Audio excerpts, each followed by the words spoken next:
பொதிகை தொலைக்காட்சி நேயர்களுக்கு அன்பு வணக்கம். இவ்வுலகில் பிறந்தோம், வளர்ந்தோம், மறைந்தோம் என்று வாழ்பவர்களுக்கு மத்தியில் வரலாற்று பாதையில் வெற்றியை தடமாக பதித்தவர்கள் சிலரே. சருகு தடுக்கி வீழும் மனிதர்கள் மத்தியில் பல சறுக்கல்கள் தாண்டி வந்த மனிதர்களைத்தான் வார வாரம் நமது தடம் பதித்தவர்கள் நிகழ்ச்சியில் படம் பிடித்து காட்டி வருகிறோம். அட்டாலும் பால் சுவையிற் குன்றா தளவாய், நட்டாலும் நண்பல்லார் நண்பல்லர், கெட்டாலும் மேன்மக்கள் மேன்மக்களே. எவ்வளவு காய்ச்சினாலும் பால் தன் சுவை குன்றாது, எவ்வளவு சுட்டாலும் சங்கு நிறம் மாறாது. அதுபோல கெட்டாலும் மேன்மக்கள் மேன்மக்கள் தான் என்ற வாக்கிற்கிணங்க எவ்வளவு துன்பம் வந்த போதும் மேலான மனிதர்கள் மேன்மையாகவே வாழ்வர். அந்த வகையில் இருந்தாலும் மறைந்தாலும் பேர் சொல்ல வேண்டும், இவர் போல யாரென்று ஊர் சொல்ல வேண்டும் என்ற கவிஞர் வாலியின் வரிகளுக்கேற்ப வாழ்ந்து வருபவர். ஒரு ஆணின் வெற்றிக்கு பின்னால் ஒரு பெண் இருப்பாள் என்பார்கள். ஆனால் இந்த பெண்ணின் வெற்றிக்கு பின்னால் இந்த பெண்ணே நிற்கிறார். தாழ முடியா சோகத்திலும் தளர்ந்து போகா மனம் கொண்ட பெண் சிங்கமாய் இன்றும் கர்ஜித்து நிற்பவர். உண்பதற்கு தயங்காதவர்களுக்கும் உழைப்பதற்கு தயங்குபவர்களுக்கும் தன் உழைப்பால் தோல்வியின் முதுகெலும்பை உடைக்க முடியும் என்று உணர்த்தி காட்டியவர். ஏட்டுச் சுரைக்காய் கறிக்குதவாது என்பார்கள். ஏட்டை தொடாமலேயே காய்கறிகளை பயிர் செய்தே பத்மஸ்ரீயையும் கைப்பற்ற முடியும் என்று நிரூபித்தவர் பத்மஸ்ரீ பாப்பம்மாள் அவர்கள். 105 வயது இளைஞி, இயற்கை விவசாயி, அரசியல்வாதி என்று பன்முகம் கொண்டவர் பத்மஸ்ரீ தேக்கம்பட்டி பாப்பம்மாள் என்கிற ரங்கம்மாள் அவர்களின் வாழ்க்கை வரலாற்றை இன்றைய தடம் பதித்தவர்கள் நிகழ்ச்சியில் புரட்டி பார்ப்போம்.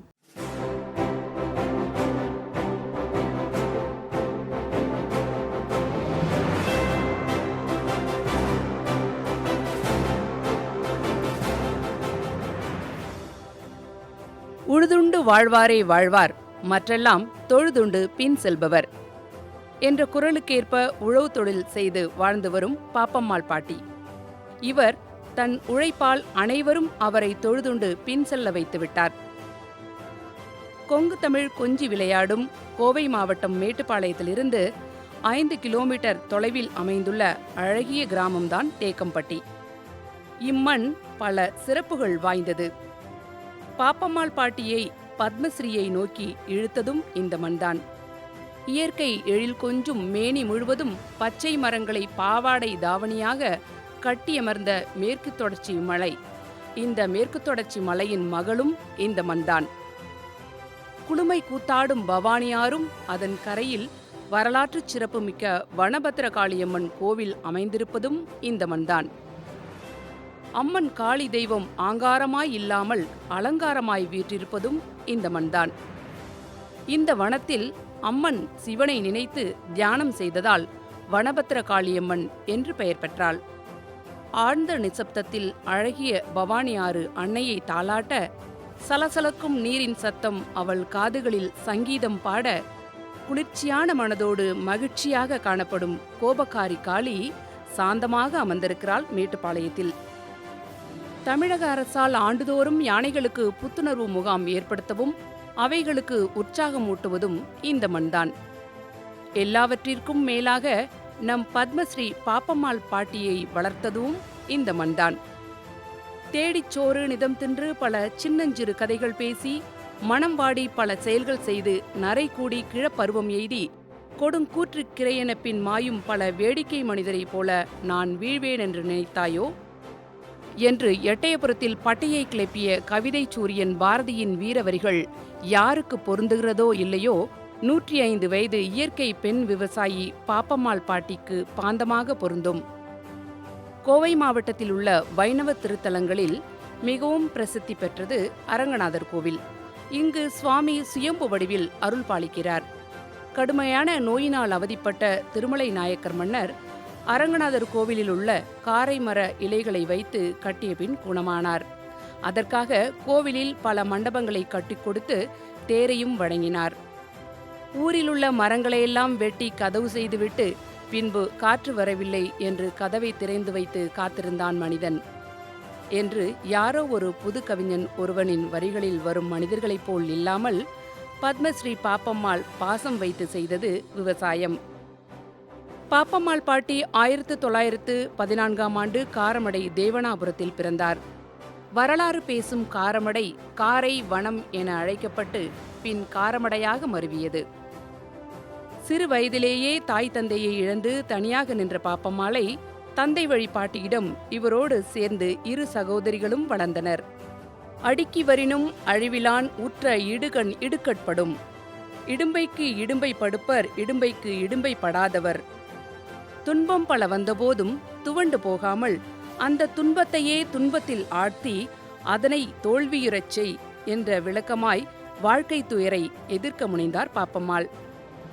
தன் தாய் தந்தை பாட்டி செய்த மளிகை கடை தொழிலை பாப்பம்மாள் சிறு வயதிலேயே செய்யத் தொடங்கினார். கையில் பணமில்லாத நிலையில் தன்னிடம் இருந்த 3 பவுன் நகையை அடமானம் வைத்து தொழில் தொடங்கினார் சிறுமி பாப்பம்மாள். உழுவார் உலகத்தாருக்கு ஆணி அகுதாற்றாது எழுவாரை எல்லாம் பொறுத்து. உழவு செய்யாது உயிர் வாழ்வோரை உழவர்களே தாங்குவர் என்பதால் உழவர்கள் உலகத்து தேருக்கு அச்சாணி போன்றவர்கள். அத்தகைய விவசாயத்திலும் பாப்பம்மாளுக்கு நாட்டம் இருந்து கொண்டே இருந்தது.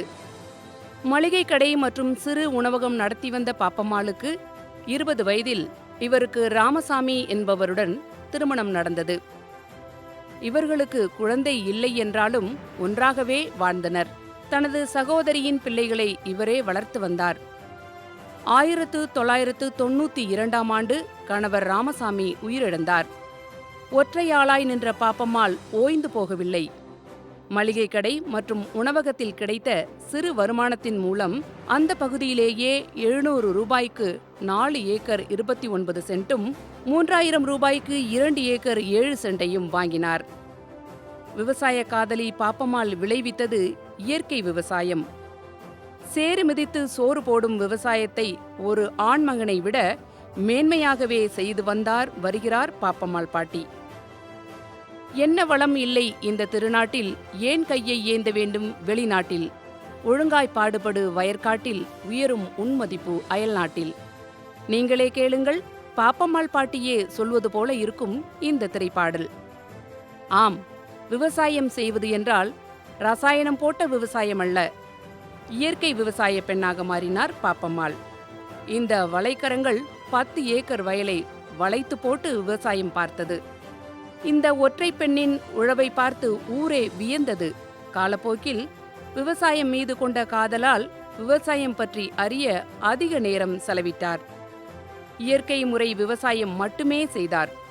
ஆரோக்கிய உணவை மட்டுமே பயிர் செய்தார். உண்டு மகிழ்ந்தார், பிறருக்கு கொடுத்தும் மகிழ்ந்தார். வாழை இலை சாப்பாடே வாய்க்கு ருசியாக நினைத்தார். இதுவரை இவர் தட்டில் போட்டு தொட்டதில்லை உணவை. மதிய உணவில் காய்கறிகளை அதிகம் சேர்த்துக் கொள்கிறார். ஆட்டுக்கறி பிரியாணிக்கு அடிமை இவர். சிறுதானிய உணவை உடலுக்கு கொடுங்கள், அது ஆரோக்கியம் கொடுக்கும் என்கிறார். தான் வாழ்வதற்கும் பிறரை வாழ வைக்கவும் உதவும் ஒரே புனித தொழில் விவசாயம் மட்டுமே என்று நம்பினார். நமது இந்திய அரசாங்கம் ஆண்டுதோறும் பல்வேறு துறைகளிலே சாதனை புரிந்து வரும் சாதனையாளர்களை கௌரவிக்கும் விதமாக பல்வேறு வகையான விருதுகளை வழங்கி கௌரவித்து வருகிறார்கள். அந்த வகையில் 2021ஆம் ஆண்டு விவசாயத்திலே முக்கியமாக இயற்கை வழி வேளாண்மையிலே தன்னை ஈடுபடுத்தி கொண்டு பல்வேறு நன்மைகளை செய்த திருமதி பாப்பம்மாள் அவர்களை கௌரவிக்கும் விதமாக இந்திய அரசாங்கத்தால் வழங்கும் 4வது மிகப்பெரிய விருதான பத்மஸ்ரீ விருதை வழங்கி கௌரவித்துள்ளார்கள். அம்மையார் அவர்கள் 105 வயதை கடந்தவர்கள். அவர்கள் தமிழ்நாடு வேளாண்மை பல்கலைக்கழகத்துடன் கிட்டத்தட்ட 60 ஆண்டுகளுக்கு மேலாக மிக நெருங்கிய தொடர்பு கொண்டுள்ளார்கள். அம்மையார் அவர்கள் தமிழ்நாடு வேளாண்மை பல்கலைக்கழகத்தால் வெளியிடப்படுகின்ற பல்வேறு ரகங்களையும் தொழில்நுட்பங்களையும் தமது சொந்த வயலிலே அதை பயன்படுத்தியும் அந்த பகுதியில் இருக்கின்ற விவசாய பெருமக்களுக்கு அறிமுகப்படுத்தியும் ஒரு தொடர்பு விவசாயியாக இருந்து விவசாயத்திற்கும் விவசாய பெருமக்களுக்கும் பல்வேறு நன்மைகளை செய்துள்ளார்கள். அந்த வகையிலே இந்த ஆண்டு அம்மையார் அவர்களுக்கு பத்மஸ்ரீ விருது கிடைத்ததில் மட்டற்ற மகிழ்ச்சி அடைகின்றோம். பல ஆயிரம் ஆண்டுகளுக்கு முன்பு ஒருவேளை உணவு முறையே வழக்கத்தில் இருந்தது என்பதை பிபிசியின் history of breakfast, lunch and dinner என்ற கட்டுரை கூறுகிறது. நாம் உண்ணும் உணவே நம் ஆயுளை தீர்மானிக்கும். உண்ட உணவிற்காக நாம் செய்யும் வேலையே நீண்ட ஆயுளை தீர்மானிக்கும். வயிற்றுப் பசிக்கு சாப்பிடுவதை விட வாய்க்கு ருசியாக சாப்பிடுவது நம் நோய்க்கு விதை விதைக்க காரணம். கடவுள் கனிகளை படைத்தான், சாத்தான் சமையலை படைத்தான் என்பார்கள். சாப்பாட்டில் நிறைய ஆயில் சாப்பிடாவிட்டால் நீடிக்கும் நம் ஆயில். அன்னம் அடங்கினால் ஐந்தும் அடங்கும். சூரிய உதயத்திற்கு பின்பும் சூரிய அஸ்தமனத்திற்கு முன்பும் சாப்பிடும் உணவு ஆரோக்கியத்தை அறிவித்துவிட்டு போகும். ஒருவேளை உண்பவன் யோகி, இருவேளை உண்பவன் போகி, 3 வேளை உண்பவன் ரோகி, 4 வேளை உண்பவன் போகியோ போகி சொல்லச் சொல்லு. கேட்க நல்லா இருக்கே, ஆனால் சாப்பாட்டை பார்த்ததும் முதலில் இந்த பழமொழிகள்தான் ஜீரணிக்கப்படுகின்றன. அப்புறம் எங்கே நமக்கு ஆரோக்கியம் வரும்? தமிழ் பண்பாடு உணவு முறை என்பது நினைத்ததை சாப்பிடும் வழக்கமில்லை, காரணமில்லாமல் காரியமில்லை என்பது பழமொழி. அந்த வகையில் பாப்பம்மாள் பாட்டி உணவாக எடுத்துக்கொண்டது தெம்பு தரும் கம்பு, கேட்டதுமே நாவூரும் கேழ்வரகு, சோர்வு நீக்கும் சோளம் என்றெல்லாம் நாம் அழகாய் சொல்வோம். ஆனால் அவர் உண்டார், அதனால் ஆயுளை வென்றார். கம்பு, சாமு, கேழ்வரகு, சோளக்களி, உளுந்தங்களி போன்றவைகளை உணவாக எடுத்துக்கொண்டார். உடம்பார் அழியின் உயிரார் அறிவர், திறம்பட மெய்ஞானம் சேரவும் மாட்டார். மேலும் உடம்பை வளர்த்தேன் உயிர் வளர்த்தேனே என்கிறார். ஒரு மனிதருக்கு உயிரும் உடலும் முக்கியம். அதை காக்கும் ரகசியம் தெரிய வேண்டும். சாப்பிடுவது மட்டுமே ஆரோக்கியமல்ல, சாப்பிடக்கூடாததை சாப்பிடாமல் இருப்பதும் ஆரோக்கியமே என்று வாழ்கிறார் பாப்பம்மாள் பாட்டி. இன்று யார் கேட்கிறோம்? புகை வர வர தின்னும் துரித உணவுகள் நம்மை புகைப்படத்தில் தொங்கவிட்டு வேடிக்கை பார்க்கும். எனவே சிறுதானிய உணவுகளை உட்கொள்ள நாம் ஒவ்வொருவரும் பழக வேண்டும். ஆனால் உணவு மட்டுமல்ல, உழைப்பும் அவசியம் என்பதை உணர்த்தி வாழ்கிறார். சோம்பேறியாக இருந்து விட்டாக்கா சோறு இருக்காது தம்பி, சுறுசுறுப்பில்லாம தூங்கிட்டு இருந்தா துணியும் இருக்காது தம்பி. இது அடுத்தவன் சொன்னா கசக்கும், கொஞ்சம் அனுபவம் இருந்தா இனிக்கும். அதுக்கு ஆதாரம் கேளு. யாரிடம் என்றால் நம் பத்மஸ்ரீ பாப்பம்மாள் பாட்டியிடம். உழைப்பு ஆரோக்கியம் தரும், கடின உழைப்பு கஷ்டத்தை போக்கும். 3:30 மணிக்கே எழுந்து உழைப்பை கையில் எடுத்தவர். உழைப்பை பற்றி இவர் கூறும்போது இப்போதெல்லாம் யாரும் கஷ்டப்பட்டு உழைக்க முன்வருவதில்லை. உழவு தொழில் மோகம் குறைந்து வருகிறது. இயற்கை விவசாயம் கூட அங்கொன்னு இங்கொன்னு ஒரு சிலர் செஞ்சு பயனில்லை, பலர் முன்வர வேண்டும். உயிர்காக்கும் விவசாயம் வீழ்ந்து போனால் நாம் வாழ்ந்து நிலைப்பது கடினம். விவசாயிகளை ஊக்குவிக்க வேண்டும். அழுத பிள்ளைக்கு கொஞ்சம் பால் போல நொந்து போகும் விவசாயிகளை கரம் பற்றி காக்க வேண்டும். அவர்கள் கடனில் அழியாது காப்பாற்றப்பட வேண்டும். இன்று கெமிக்கல் விவசாயமே செய்ய வழியில்லாத போது இயற்கை முறை விவசாயத்திற்கு எங்கே போவது? எனவே உழவர்கள் வாழ உதவுங்கள். உழவு தொழிலை அனைவருமே கையில் எடுங்கள் என்று தற்சார்பு பொருளாதாரத்தின் அவசியத்தை அவருக்கே தெரியாமல் அழகாய் உதிர்க்கிறார். அவசரத்திற்கு ஆண்ட்ராய்டு போனை நாம் சாப்பிட முடியாது. உழவனை நம்பியே சாப்பிட வேண்டும். அதற்கு அவன் உழைப்பு வேண்டும். அதற்கு அவன் பிழைக்க வேண்டும். எப்போதும் தனது ஊரிலுள்ள பல விவசாயிகளை அழைத்துச் சென்று தமிழக வேளாண் பல்கலைக்கழகத்தின் விவசாயத்தின் மீதான சந்தேகங்கள் தீர்க்க உதவி செய்கிறார் பாப்பம்மாள் பாட்டி. தள்ளாத வயதிலும் உழைத்து உழைத்து ஓயும் உழவர்களுக்கு மத்தியில் ஓய்வையே உழைப்பாக செய்பவர்களும், கணினி முன்னே கண்ணை கொடுத்து உட்கார்ந்திருப்போரும் கொஞ்சம் உடலுழைப்பும் உழவு தொழிலுக்கு ஊக்கமும் பெற்றுக் கொடுங்கள். மனதையும் உடலையும் இரும்பென ஆக்கும் உழைப்பு என்று வாழ்வின் அனுபவமாய் நின்று காட்டுகிறார் இந்த வயது முதிர்ந்த இளைஞி.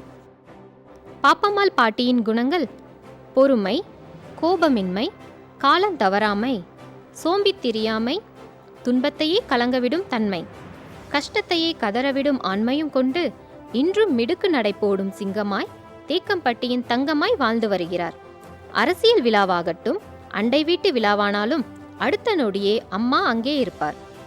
சம்பந்தப்பட்டவர்கள் கூட சற்று தாமதமாகவே வருவார்களாம். இந்த தகவல் அங்கே வசிப்போர்கள் ஆச்சரியமாக சொன்னது. நகைச்சுவையாக சொல்ல வேண்டுமென்றால் 7க்கே வர வேண்டுமென்றால் 7:30 போய் நிற்பவர்களுக்கு நடுவில் காலம் தவறாமையில் கண்ணென இருப்பார். காரணம், பருவத்தே பயிர் செய்தவரல்லவா பாப்பம்மாள் பாட்டி. தொலைக்காட்சியில் கொஞ்சம் மனதை தொலைப்பதும், அரசியல் செய்திகளில் ஆர்வம் காட்டுவதும் அன்றிலிருந்து இன்று வரை அன்றாட பணியாக எந்நாளும் வைத்திருப்பது அன்னையின் சிறப்பு. மூத்த அரசியல்வாதி அல்லவா, அண்டை வீடுகளை தேடிச் சென்று பேசி வருவது இவருக்கு பிடித்த யோசிக்க வேண்டிய விஷயம்தான்.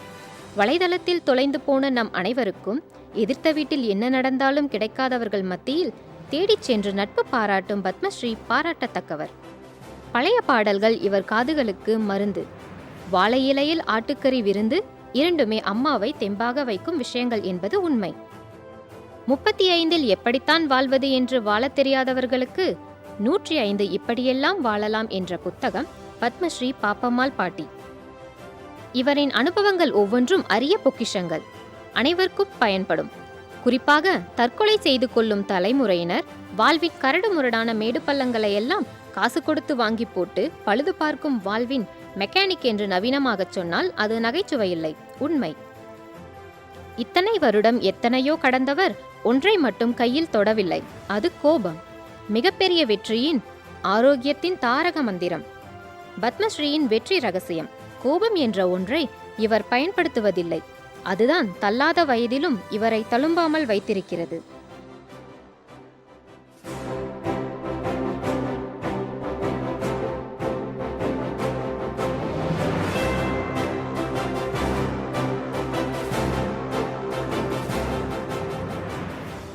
இளமையிலேயே வழுக்கை விடும் இந்த காலத்தில் வாலிப வயதினரை உளிக்கு போடும் இன்னொரு விஷயம் ஆலமரத்து விழுது போல அடர்ந்து கிடந்து பாதம் தொடும் கூந்தல். 105 வயதிலும் காண்போர் அனைவரையும் கண்கலங்க வைக்கிறது. பொறாமையாலா ஆச்சரியத்தாளா என்பது அவரவர் தலையையும் மனதையும் பொறுத்து அமையும். அவரின் செழிப்பு அவரின் கைப்பட்ட வயல்வெளிகளில் மட்டுமல்ல, அன்னையின் தலைமுடியிலும் தெரிகிறது. பலர் அதோடு அதன் ரகசியத்தையும் அறிய ஆவல் கொள்கின்றனர். நமக்காக பாட்டி தந்த கூந்தல் குறிப்பு. அப்போதெல்லாம் நாங்க நல்லெண்ணெய் தேய்ச்சி தாங்க குளிப்போம். இப்போதெல்லாம் யார் தலையிலையும் எண்ணெய் என்ற ஒன்றை பார்த்ததே இல்லை. அப்போதெல்லாம் அரப்பு போட்டு நுரைக்கும் வரைக்கும் தேய்ப்போம். அதான் ரகசியம், வேறொன்றும் இல்லை என்று அழகாக சிரிக்கிறார். தலைமுடி இளம் வயதில் நரைக்காதிருக்க நல்லெண்ணெய் குளியல் அவசியம் என்பதை உணர்ந்தவர்கள் அடுத்த நிமிடமே நல்லெண்ணெய் கடையில் நிற்கின்றனர் என்றால் அது மிகையல்ல. கூந்தல் மட்டுமல்ல, நோய்க்கான மருந்து என்ன செய்வீர்கள் என்றால் எடுத்ததற்கெல்லாம் அறுத்தெறியும் ஆபரேஷன் ஆஸ்பத்திரிகள் பற்றி நமக்கு தெரியாது. தலைவலித்தால் நெற்றி போட்டில் 2 கொட்டைப்பாக்கு வைத்துக் கொள்வேன். அதையும் தாண்டி வலிச்சா சுக்கு தட்டி நெத்தியில் 10 போட்டு கப்பென்று படுத்து விடுவேன் என்கிறார். இவர் விவசாயத்தை முறையாக கற்க விரும்பினார். அதனால் தமிழக அரசின் வேளாண்மை பல்கலைக்கழகத்தில் விவாத குழு அமைப்பாளராக உயர்ந்தார். மேலும் பல்கலைக்கழகத்தில் இன்று தொட்டும் தன் தொடர்பை தொடர்ந்து கொண்டிருக்கிறார். இயற்கை விவசாயி பெண்ணாக வெற்றியை தொட்டுக்கொண்டே போகிறார்.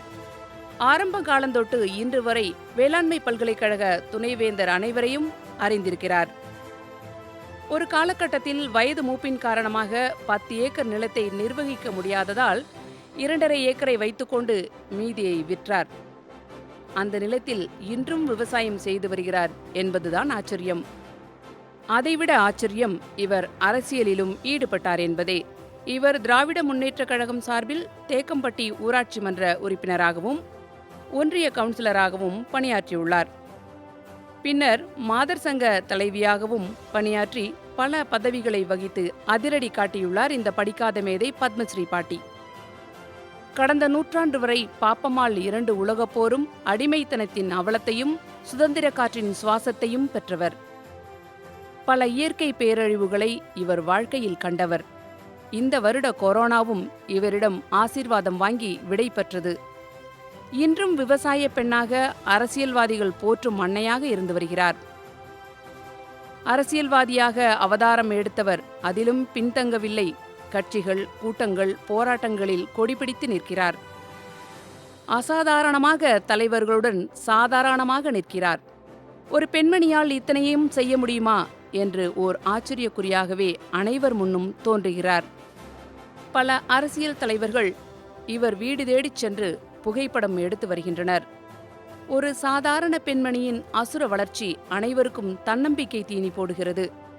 இன்றும் கூட நிமிர்ந்த நன்னடை, நேர்கொண்ட பார்வை, நிலத்தில் யாருக்கும் அஞ்சாத நெறிகளும் திமிர்ந்த ஞானச்செருக்கும் இருப்பதால் செம்மை மாதர் திரும்புவதில்லையாம் என்ற பாரதியின் பாடலாய் வாழ்ந்து வருகிறாள் பாப்பம்மாள்.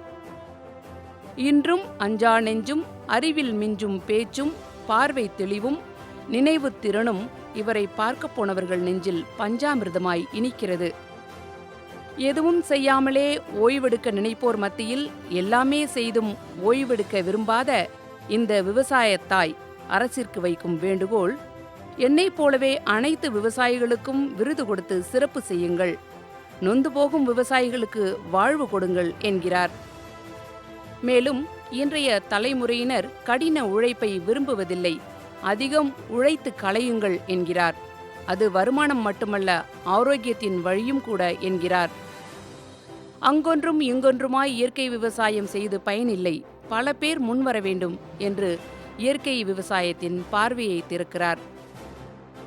அன்னையின் இல்லத்தை விட்டு வெளியேறும் போது பாரதியின் பாடலொன்று மனதுக்குள் ஒலிக்கிறது.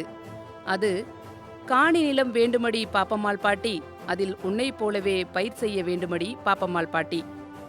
சோகம் நிறைந்த வாழ்க்கையடி பாப்பம்மாள் பாட்டி, உன்னை போலவே சோர்ந்து போகா உள்ளம் வேண்டும் பாப்பம்மாள் பாட்டி. அடக்கி ஒடுக்கும் துன்பம் வந்தால் பாப்பம்மாள் பாட்டி, உன்னை போல் நொறுக்கி போட துணிவு வேண்டும் பாப்பம்மாள் பாட்டி. இறுதி வரை உறுதி குறையா உள்ளம் வேண்டும் பாப்பம்மாள் பாட்டி, உன்னை போல் உயர பறக்க வேண்டுமடி பாப்பம்மாள் பாட்டி. நம்மை ஆட்சி செய்யும் அரசியலிலும் பாப்பம்மாள் பாட்டி, உன்னை போல அரசு பதவி வகிக்க வேண்டுமடி பாப்பம்மாள் பாட்டி. ஆசை ஒன்றும் அதிகமில்லை பாப்பம்மாள் பாட்டி, உன்னை போலவே ஆயுள் கொஞ்சம் வேண்டுமடி பாப்பம்மாள் பாட்டி. பட்ட படிப்பு இல்லாமலே பாப்பம்மாள் பாட்டி, பத்மஸ்ரீ வேண்டுமடி பாப்பம்மாள் பாட்டி. இத்தனையும் நாமும் செய்ய முடியும் என்ற நம்பிக்கை மலர் மனதுக்குள் அழகாய் பூத்து குலுங்க அம்மாவிடம் ஆசி பெற்று திரும்பினோம். என் பாத விரல்கள் நடக்கும் வரைக்கும் என் பாதம் விவசாயத்தை நோக்கியே இருக்கும் என்றவருக்குத்தான் நம் மத்திய அரசு தன் விருதுக்கு மரியாதை செய்யும் விதமாக பத்மஸ்ரீ விருதை பாப்பம்மாள் பாட்டிக்கு கொடுத்து விருதுக்கு மரியாதை செய்திருக்கிறது. இயற்கை விவசாயியாக இன்று உலகம் முழுவதும் மிளிர்கிறது. இந்த அன்னையின் புகழ் வயதானாலும் உச்சியில் பறக்கும் பருந்தாய் மேலும் பல விருதுகள் வாங்கி குவிக்கட்டும். உடம்பும் உடம்பும் உடம்பை தழுவி உடம்பில் நின்ற உயிரை அறியார், உடம்பொடு உயிரிடை நட்பு அறியாதார் மடம்புகு நாய்போல் மயங்குகின்றாரே. உடம்புக்கும் உயிருக்கும் உள்ள நட்பை அறியாதவர் மடத்திற்குள் புகுந்த நாய் போன்றவர் என்கிறார் திருமூலர். உடம்பின் ஆரோக்கியத்தை பற்றிய இந்த வரிகளை எப்படியோ ஞானத்தால் உணர்ந்தவர் பாப்பம்மாள். 30 வயதில் மூட்டு வலியும் முட்டி வலியும் போட்டி போட்டுக்கொண்டு எட்டி பார்க்கும் தலைமுறையினர் மத்தியில் 105 வயதிலும் ஆரோக்கியம் மட்டுமல்ல, அவார்டையும் வாங்க முடியும் என்கிறார் பாப்பம்மாள் பாட்டி. காரணம், ஏட்டை கையில் தொட்டதில்லை, எழுதுகோலும் பிடிக்கவில்லை, வறுமை வந்து வாட்டும் போதும் வாய்விட்டு அளவும் இல்லை, உச்சி முதல் பாதம் வரை உலுக்கி எடுக்கும் துன்பம் வந்தும் ஒரு நாளும் உடைந்ததில்லை, உழவு தொழிலை கையில் எடுத்து உழைப்பை தினமும் கையில் பிடித்து பட்டமரமாய் நின்ற போதும் பயிர் வளர்ப்பே உயிர் காத்தது, தாயே நீ பட்டப்பாடு பத்மஸ்ரீ கொடுத்தது என்ற கவிதை வரிகளுக்கு சொந்தக்காரி இந்த தேக்கம்பட்டி பத்மஸ்ரீ பாப்பம்மாள் பாட்டி. பள்ளி படிக்கட்டை மிதிக்காமலேயே தாயே நீ பத்மஸ்ரீ வாங்கினாய் என்றால் அது நீ தன்னம்பிக்கை என்ற படி ஏறியது. இதற்கெடுத்தாலும் வீழ்ந்து போகின்றவர்களுக்கெல்லாம் எது நடந்தாலும் எழுந்து போங்கள் என்கிறார். உழைப்பு குதிரை விட்டு ஒருபோதும் இறங்காதீர்கள் என்கிறார்.